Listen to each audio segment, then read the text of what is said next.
Trying to hide what I feel doesn't work. Until today, you may not have understood that harboring feelings creates tension in a relationship, and that what you feel is an important step towards healing yourself and another. So, just for today, lovingly express your feelings in a way that honors yourself and the other person. Lovingly express your feelings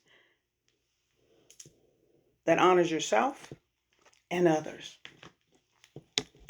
I use an example sometimes of a crying baby. Baby sitting in the high chair, starving, crying, screaming. You know how it is when they lose control of their little emotions. And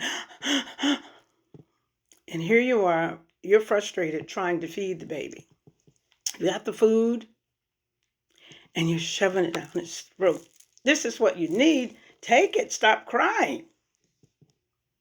You have what they need, but the delivery is not good. So when you're sharing your feelings, make sure that the delivery is good. When you're sharing your message, make sure that your tone is appropriate and your motive is pure. Those are the only two things required in communication. Make sure that your tone is appropriate and your motive is pure. There's no underlying manipulating anything happening. Because when you clam up and don't share what you're feeling, that doesn't help anyone. Doesn't help you, doesn't hurt the other person or the other people. It doesn't help. It hurts.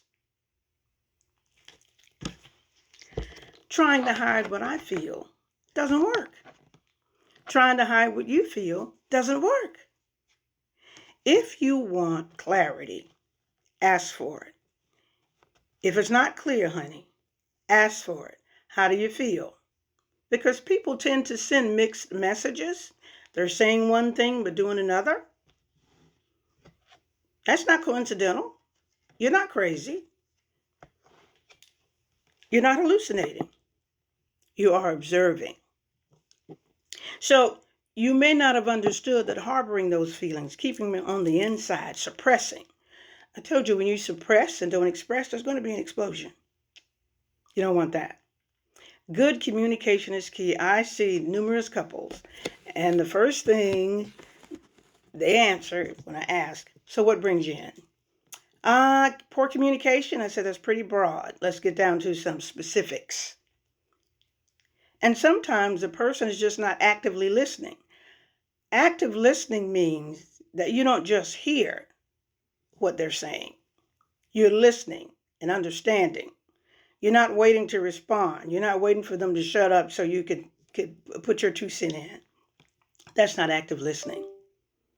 Active listening is when you ask the other person, okay, now, what I heard you say was this. Is that right? They may say, no. That's not what I'm saying. Okay.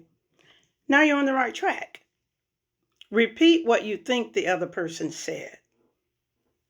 Communication is key. Blessings on your table.